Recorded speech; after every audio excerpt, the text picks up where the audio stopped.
अवामी times में आपका खैर मकदम है। हम आपको बता दें कि मुंबई के इस्लामी खाना में इंडो अरब सोसाइटी प्रेसिडेंट मोहम्मद अली पाटंगर की सदारत में एक प्रोग्राम आशीष शेलार के एजाज़ में मुनक़िद किया गया, जिसमें अहम बड़ी शख्सियात के अलावा कौंसल जनरल मुख्तलिफ ममालिक की कौंसल जनरल ने शिरकत की और उनका खैर मकदम किया गया। अब आप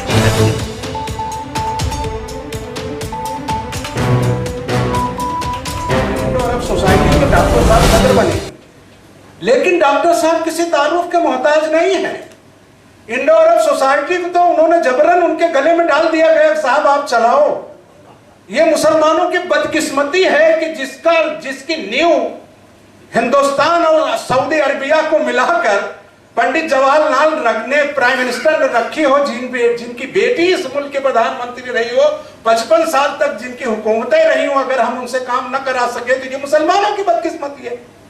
डॉक्टर पाटनकर साहब का तो एहसानमंद होना चाहिए कि 50 सालों में अरबों के साथ जो उन्होंने रिलेशन मेंटेन किया, हिंदुस्तान के किसी मुसलमान ने नहीं किया। ये मैं बड़े दावे के साथ कहता हूं। डॉक्टर पाटनकर साहब बहुत मुखलिस आदमी है। लोग जाते हैं, अपना काम कराते हैं और उनको पता है कि मुझे कोई रिटर्न नहीं लेना है, लेकिन उसके बावजूद वो शख्स लोगों का काम करता है और लोगों के बीच रहकर लोगों की मदद करता है। और सवाल सिर्फ सऊदी अरबिया का नहीं है, गल्फ कंट्रीज की तमाम देशों में डॉक्टर पाटनकर साहब का अपना खुद का नेटवर्क है। मैं समझता हूं कि पिछले 20 वर्षों से जब मैं सियासी ताकत में मजबूती के साथ आया तो हमने बड़े बड़े नेताओं को डॉक्टर पाटनकर की चौखट चूमते इसलिए देखा कि डॉक्टर साहब मैं इफ्तार प्रोग्राम कर रहा हूं, अरब के कौंसलेट जनरलों को बुला देंगे क्या? राज्य के मुख्यमंत्री को भी देखा कि उसने भी डॉक्टर पाटनकर साहब को रिक्वेस्ट किया कि डॉक्टर साहब मेरा कार्यक्रम है, कुछ गल्फ कंट्रीज के काउंसिल जनरल्स को बुला दीजिए। डॉक्टर पाटनकर साहब की ताकत कोई छोटी मोटी नहीं है। जब उन्होंने चाहा तो देश के प्रधानमंत्री से भी बात किया, जब उन्होंने चाहा तो समाज की बड़ी ताकत से भी बात किया। और इंडो अरब सोसाइटी के जो साथी उनके साथ काम कर रहे हैं, मैं पिछले 5 अध्यक्षों के साथ तकरीबन मिलने जुलने का सिलसिला रहा है, वो निशान नहीं होगा। इसलिए मैं डॉक्टर पाटनकर साहब, उनकी फैमिली और उनके अहबाब को सलाम पेश करता हूं और मैं ये चाहता हूं कि डॉक्टर साहब की इसी ताकतवर जिंदगी में जो इंडिया अफगानिस्तान रिलेशनशिप के लिए बहुत कोशिशें कर रहे हैं, अगर हमारे यहाँ आकर अपने ख्यालात का इजहार करें संजय भिड़े साहब, तो हमारे लिए बड़ी बात होगी। अफगानिस्तान का और हिंदुस्तान का बहुत काफ़ी पुराना रिश्ता है और हम सब लोगों ने अभी भी कौन सी भी राजकीय परिस्थिति में भी अफगानिस्तान के साथ में ताल्लुक़ रखना बहुत ज़रूरी है। ये तालिबान वगैरह सब चीज़ें जाने दो, जो अपनी संस्कृति के जो संबंध है वो हज़ारों साल पुराने हैं। वहाँ के जो लोग अभी जो उनके हालात है, अभी तालिबान गवर्नमेंट आने के बावजूद भी उनको हिंदुस्तान की ज़रूरत है, वो लोगों को भी महसूस हुआ। उनमें से अभी तालिबान गवर्नमेंट के भी कई लोग मेरे संपर्क में हैं, मेरे कांटेक्ट में हैं। अब एक ही प्लेटफॉर्म के ऊपर कि मेरा फ़र्ज़ है दोनों देशों के लोगों के लिए। तन्हा अगर हम ठहरे तो फिर हमसे मिलने मिलाने के सिलसिले ही क्यों? ये वसीम शेख साहब ने लिखा है जो पीछे बैठे हैं। हाज़रीन, टर्किश कौंसल जनरल हमारे दरमियान है। Sir, we are here to welcome our distinguished guest Amjad Farhan. बहुत शुक्रगुजार हूँ डॉक्टर पाटनकर साहब का, जिनकी सरपरस्ती में हम लोग बहुत सारे प्रोग्राम्स करते रहते हैं और अल्हम्दुलिल्लाह चालू रहता है। कि जनाज़े को वो मेरी रुकवा के बोले कि लौटोगे कब तक, कहाँ जा रहे हो। ऊपर से आवाज आई, यहाँ काट कर जिंदगी की सदाए, ये जहां से चले थे वहीं जा रहे हैं। आपके आधे पेशेंट ऐसे ही अच्छे हो जाते हैं। तो अल्हम्दुलिल्लाह आप सब लोगों की दुआओं से, आप सब लोगों का सपोर्ट चाहिए हमें। एक past president the well-known social personality and philanthropist Dr. Muhammad Ali Patankar is the present president of the Indo-Arab Society. Shelar जी, ये बहुत अच्छी किताब है मंडलनामा. अगर भाइयों, मेरे अजीज दोस्त आशीष शेलार जी, हमारे मेरी टीम इंडो अरब सोसाइटी के आप सब लोग दोस्तों, I will take much time, 5-7 minutes I will complete it because I have promised him at 10:30 I will, though he was little late, but he promised that he will come. Alhamdulillah, he has come. Let me first talk something about him. First thing I'll tell you only qualities which I've been observing for the last 15 years. No doubt, Alhamdulillah, you have, sir, he has 3 elections this gentleman has won. And you surprise all gathering, let's know he's the most non-communal leader in city of Mumbai there. And he will, I won't be wrong in telling him that almost more than 40 to 60% of Muslim votes are going to you, sir. And you accept it. And we assure you, you may have many more, even a parliamentary election or anyone, we Muslims will always stand behind you.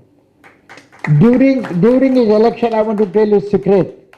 I told secretly most of the mosque imam of that area see that good men should get elected. And I am happy. I did nothing but a small flower bouquet. I said this thing. But brother, what I want to tell you, that another second thing which I want to tell about you, whatever I tell, probably now till Sairi I will be able to talk to you. So much I have got to talk about you. Your 3-4 friends, they wanted to talk, but I stopped. I said, enough now. Whole Bombay knows we don't need to talk anything about him. Why, Excellency, what I am to tell you is, he is a very humble, a very simple gentleman. Even the poorest man, whatever type of this thing he has, he can approach him and he can meet him. And he never sees who is big or small or middle. He got all his time for them. He is busy. But busy, I can understand. He is for a good cause, he must have been busy. Today also you must have come little late. You must have been doing something better work than coming here. That's why you were late here. Second thing, sir, I want to tell you. This organization of mine my friend told me, all big people were there. A small man, now president of this for last 2 terms. I feel I must do something good for this country and this city. And if you little prop me, probably we both will do a lot of good things for this organization. Third thing I want to tell you very important, very simple. Today I was expecting many dignitaries, excellencies, consul generals from various countries, but very short notice. We talked to each other 3 days back. You are coming today and you can see, mashallah, all our institutes, those who are there, they are great people. I can tell you, behind them, thousands of people are behind all this. You individual, Mr. Bhede, he's the president of Transnational Chamber of Commerce. I get tired of sometimes to attend his meetings. And probably, I won't be wrong, 80% of people are from our RSS side, but they made me president of their organization. That's much love he got, my 35 years old friend. So like this, all of them are very good people, sir. They one thing to keep in mind. Many of the people, they have a problem. Or Middle East now, they want to, from the Western world, they want to go to India. India has got good opportunity for them. And they are interested in investing their money here. Sir, Saudi alone, I want to tell you, $100 billion they want to invest in India.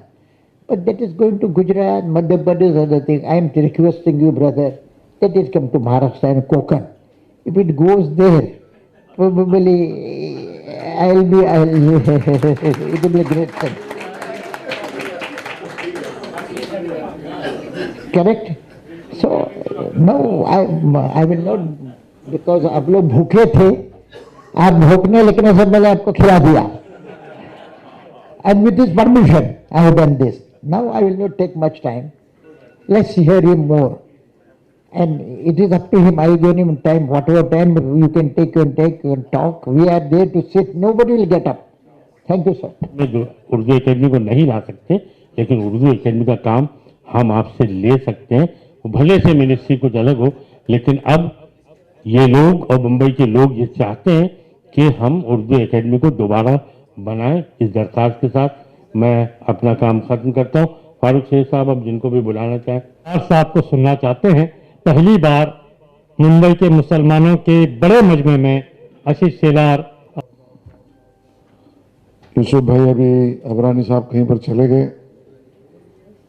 Abdul Majid Sheikh साहब, नबी अख्तर कुरैशी साहब, कयूम तंबोली साहब, रहीम भाई, अब्दुल करीम जी, यूसुफ भाई, मेरे बहुत ही पुराने दोस्त शब्बीर भाई अंसारी और मेरे करीबी दोस्त आकिफ हबीब जी और उपस्थित सभी भाई और बहनों,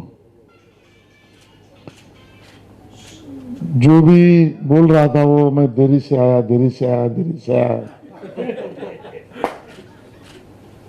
तो मुझे लगा कि मैं आपसे गुफ्तगू उसी बात से करूं। माफी का हकदार तो नहीं, मगर इतना जान लो, जो भी देर हुई उसमें मेरी खता कम, तकदीर की साजिश ज्यादा थी।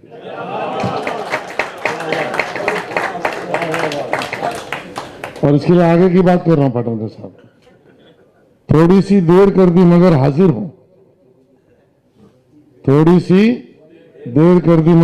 हूं, उम्मीद है आपकी मोहब्बत अभी बाकी होगी।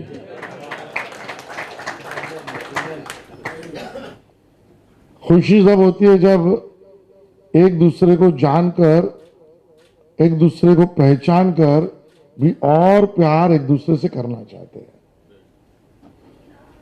बात तो तब बनती है कि जब हम एक दूसरे की बात सुनना चाहते हैं, और हम सब एक तभी होते हैं जब एक दूसरे का दर्द समझकर बांटना भी चाहते हैं।